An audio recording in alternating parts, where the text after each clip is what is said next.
Dans cette vidéo, nous allons voir comment dynamiser l'affichage des variantes que l'on sélectionne. Par exemple, pour afficher en dessous du titre la liste de toutes les options que l'on est en train de sélectionner.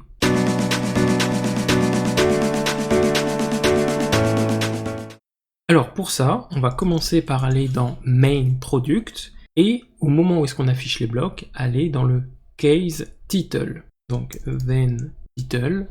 Donc là, c'est dans le case block type, then title. Et ici, on a notre balise product type. Et juste après, avant le then price, on va rajouter un petit if.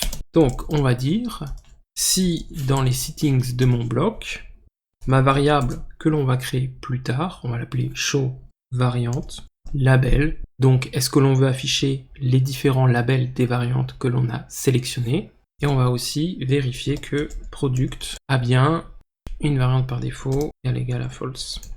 Voilà. Donc on va vérifier qu'on en a plusieurs variantes, sinon ça sert à rien. Et donc on va faire une boucle for. Donc là on a mon option dans product.option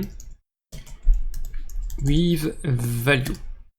Voilà, donc on va parcourir les options avec valeur. Et ici on va faire quoi? Tout simplement un simple span et on va afficher select value, selected value.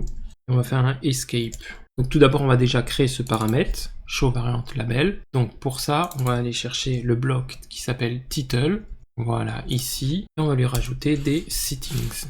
Donc ce sera un type checkbox. Son ID va être justement show variante label. Par défaut, on va mettre pour le moment true. Et on va mettre un label et un info. Alors ces champs de traduction, on va les créer tout de suite. Donc moi je vais dans FR Default Schema, dans Main Product, et là ici dans les blocs, ici dans Title, je vais rajouter mes champs de traduction dans Settings, Show Variant Label, afficher la liste des variantes et une petite explication. Et donc ici à l'écran, on peut voir que ma variante S de taille S est sélectionnée et aussi ma variante de couleur. Le problème, c'est lorsque ici je sélectionne, ce n'est pas mis à jour. Il faut que je rafraîchisse pour avoir un affichage statique. Donc nous, on va essayer de dynamiser ça. Mais juste avant ça, on va déjà mettre un petit peu de CSS. Et ici, notamment, on va mettre un ID qui nous servira plus tard. Donc je vais créer une classe product variante selected label. Et on va aller dans notre CSS. Par exemple, ici, on va aller dans custom.css, rajouter un peu de CSS. Voilà, donc je vous laisse regarder le code, mais globalement c'est juste un code qui va mettre un petit peu d'espace entre les différents éléments et qui va ici ajouter une petite ligne de démarcation. Alors maintenant on va se servir de cet ID dont je viens de vous parler. En fait il va nous permettre de sélectionner cet élément pour le mettre à jour, parce qu'en fait la fonction existe déjà.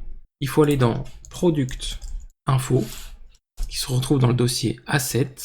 Et par exemple, là où vous faites dans la fonction handle update product info, au moment où vous faites update source from destination, et là on met à jour le prix, l'inventaire, le volume, on met à jour les différents éléments de la boîte d'achat. Et donc juste avant le prix, on va mettre à jour variante avec un S. Et qu'est-ce que fait cette fonction update source from destination? Elle va justement regarder les éléments qui ont un ID qui commence par variante.